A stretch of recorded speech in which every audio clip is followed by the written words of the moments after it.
A few changes have been made to the track at the National Stadium, which is expected to make things better for coaches and athletes. Here's David Riley, Jamaica Athletics Administrative Association's Deputy Competitions Commission Chairman, with the first of a two-part series around the track.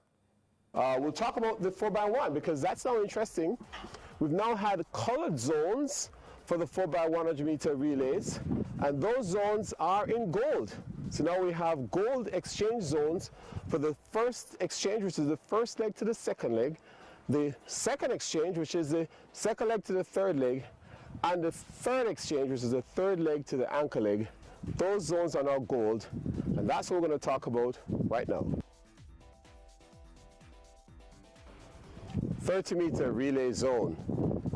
Gold, that's a color, and athletes will be able to know clearly where the zone starts and where it ends. The worst thing you want to see in a relay is a yellow flag. The athlete must pass the baton within the zone in order for the performance to be legitimate. But of course, it's not the position of the athlete in the zone that determines whether the athlete has violated the rules, but it's the position of the baton. Once the baton is in the zone, even though the athlete is outside the zone, that performance is not a disqualification. So the track, we know it's in green, the exchange zones are gold, and the apron for the high jump and the pole vault are in black. Of course, there's a gold section of the apron, which is a javelin runway, and javelin is also on the other side, so you can throw javelin with a tailwind or with a headwind. So the high jump apron is in black, and it's about 2 degrees higher than the temperature on the green track. But that's how it is. Let's take you over to the long jump and then over to the pole vault area. So we're over on the long jump runway, and here the long jump runway has been painted in gold, bordered by the white lines.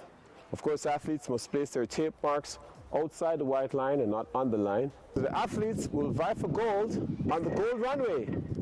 Let's go! All right, so over on the pole vault runway, and the pole vault runway has been painted in gold. There are 2 such runways on either side. The addition to this area is that they've added a zero line to allow for the standard to move from 0 to 80 centimeters. The athletes are allowed to make that adjustment. And then they've also added the meter and half meter marks, starting from 2.5 meters all the way to 18 meters.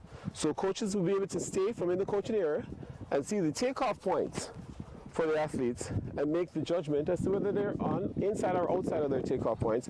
This is a good addition for coaches and athletes in this area for the pole vault.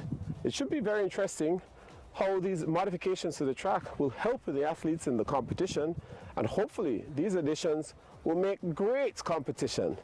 It's been my pleasure taking you through the new markings on the track.